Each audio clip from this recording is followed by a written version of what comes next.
Welcome back to Les Schwab Tire Center's Outdoor GPS. Now it's real time, sponsored by the Mill Casino. Welcome back, everyone. Thank you very much for watching us this morning. I've got Scott Kaul here in the studio. Scott, it's great to see you, man. Appreciate you having me. First things first, I get to see you all the time. I mention this all the time here on my show that I am a huge fan of Mr. Wolf Show. Make sure you look it up, Angler West. Last time I saw you, you were down on Pyramid. You were chasing some trout around with Justin. What a fun lake. You know, you mentioned that prior to the show. Yes, I mean, that's one of those places I would love to go to. And you said that you like to product test a lot of your different baits there as well. Such a good area to product test that, and there's some other lakes down in that area. But the bite's so good, the fish are so big, and you can count on it. Right. You know, unlike fishing around here sometimes. Yeah, duh. Although, good year. I'm calling it still a good year this year. This was a great year. You mentioned, though, off the Pyramid. For those folks, I'm sorry, but this is interesting to me. A 22-pounder. A buddy of yours caught a 22-pound cutthroat out of that lake. Yep. Wow. Yep. Okay. And they're getting consistent 10 to 15. They're getting double digit every day. Wow. Right now. Yeah. And I know that at least from paying a little bit of attention, you guys are running stuffer baits, right? You're using the cut plug. Yep. You're also using, do you ever use, say, the original skins? Oh, yeah. You do? Okay. Did quite a bit. Yeah. Well, when fish get that size, I guess a profile that size. And actually the wobblers. Oh, really? Use the wobblers too. Yeah, trolled the wobblers with really good luck. Well, there you go. So there you go. If you spend some time down there, don't overlook Brad's products for that. First question. Yes. Evolution flasher. Now listen, I'm giggling because this question comes up constantly when we have you on. The evolution revolution. It's been. They have become extremely popular for a number of different reasons. One in particular is that breakaway. People love that when it comes, right out of the package that way. But there was it was difficult for people to find them. Are they available again? Are they going to be more available? What are we looking forward to? Yeah, certainly 2025 they will be more available. Okay. They became so popular this year. Yeah, they come in and they go out just that fast. And that's one of the we things get people calling around saying, "Hey, where did you just ship to?" Okay, we just shipped to this store and this store and this store. Right. So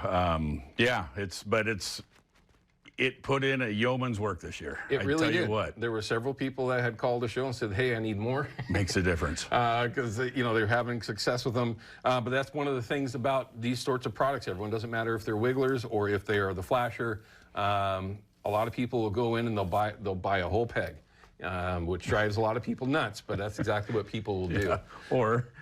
Yeah, I mean that's just, especially when you get good colors. When you're talking about some of these skinny baits, this fall Chinook season, it's all tapering off. We're getting to the point now where a lot of people are going to start switching gears to different things, but still some great opportunities for them. But these are 4 very popular colors. Those were all league. Every one of those was all league this year. This was my favorite one. I had my most success when I was running the skinny baits. Was this particular one here? That's the Mexican hat. Double Diablo. Double Diablo. But looks like a Mexican hat. Okay. Yep. Very good baits. Electric sombrero. Okay. Jim Dandy and Johnny Lava this year. Boy, did that make a comeback. That was out of control this year. Okay. What about my all-time favorite, the hot tamale? How did that do? Fantastic. Okay. Yes, I got reports from guides that are not Brad's guides. They're Yakima bait guides that were running 6 on 1 on each rod. Okay. So 6 hot tamales at one time. It's easily, I think my buddy Moose is a reason for that. Fell in love with it a handful of years ago, and it usually goes out one of the first ones that gets put out there. Overall, though, from the 1st of October, which started the Buoy 10 fishery up to this point, how was your fall Chinook season? It was a great year, really fun year. Not just, it was a super bait year for sure. This was a banner super bait year. Yeah. The super bait the bite was just incredible from Buoy 10 all the way up.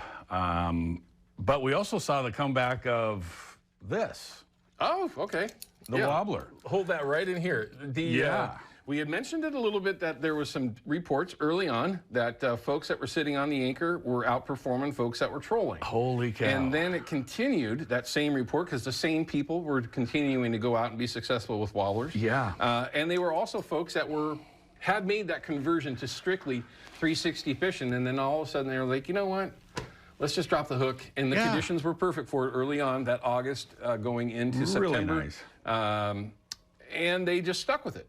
Stuck with it, and yeah, I mean, it was working. I had just a banner day out there with. Do you know who Rick Grazer is? I know the name. Yes, yeah, he is just he's an excellent wobbler fisherman, and I had the good luck of being out with Rick. Been trying to get out with him the last couple of years, just hasn't worked. Sure. Finally worked, and I see why he's such a good wobbler fisherman. Yeah, he has just got it dialed. There's some certain things that you got to do. Oh, little tweaks and this and that, and all the way down to the inches of the leader and the dropper. I mean, insane. Yeah. All those things make a huge difference on ultimately how that wobbler looks to the Chinook when they come up behind it. And, of course, silvers will eat them as well, so don't get over that. And steelhead, for crying out loud. We've got steelhead on one over the years. So definitely keep that on your radar for this next season. And for folks that are still out there wanting to, like on a day like today, Drew just told us it's going to be over 70 degrees out there. It's a pretty nice day to go out and do some fishing, and you can be successful. Oh, and the one thing I forgot to mention, the grass has not been nearly as bad here this last handful of days. It seems like that's starting to clear up a little bit. Temperatures are probably having something to do with that. So yeah, wobblers. So this, the original super bait, the Brad's wobblers, in a number of different colors. And then you're going to whip out the big guy. Yeah, the big guy. For those people that were down at Buoy 10, actually all up and down the river, this one, just the larger profile this year, was really working well. And that's not necessarily one that you're going to run behind an Evolution. That's something you might run with an inline or maybe by itself. Still with an Evolution, yeah. Really? Yeah. So you're getting a full rotation. Yeah. Yep. Now, is that because you can change the position? Correct. Yeah. You go down to hole number 2 and you're going to get that thump. All right, now everybody, this is one of the reasons why the Evolution has become so popular. It's very, very versatile.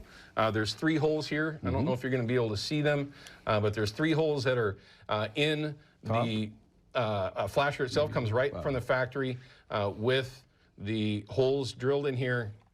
All you need to do is just take this bead chain and run it through these other holes, and you can either slow yourself down, like in, well, let's just say it, since it's not the fishery right now, Drano Lake is one of the reasons why this has become so popular, is that you can get very, very slow and still get a full rotation. So you got 3 holes that you can work with, but that also gives you that extra power to get a larger bait to continue to have that full rotation, even with the full-size original cup plug. And for that matter, if you wanted to go to, say, maybe a size 4-blade spinner, you can still get full rotations with them. So you get a little bit heavier of a bait back there when you're utilizing the flasher the right way, right? Where those advantages of the design come into play. Exactly, yeah. So that's interesting. I would not have thought that offhand. Yeah, get the thump and the spin. And there weren't a lot of people doing it, but the ones that were keeping it quiet, and it was very successful.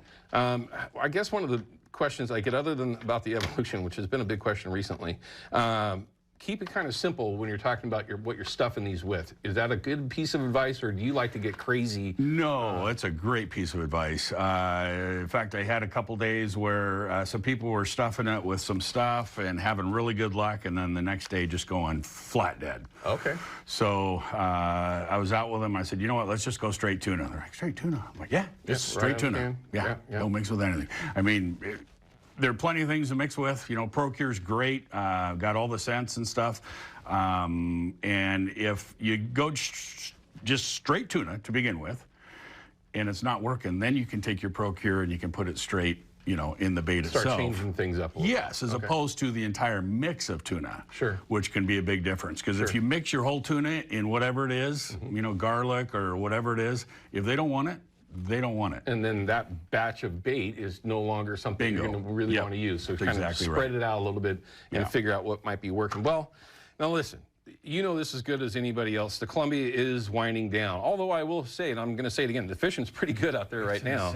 But it's, you know, it is going to wind down. You're going to be fishing in the coastal streams for a lot of people. Locally, yes, for silvers, but at least along the coast, it's going to become very, very popular to be targeting fall Chinook for good reason. It's one of my favorite things in the whole world to do.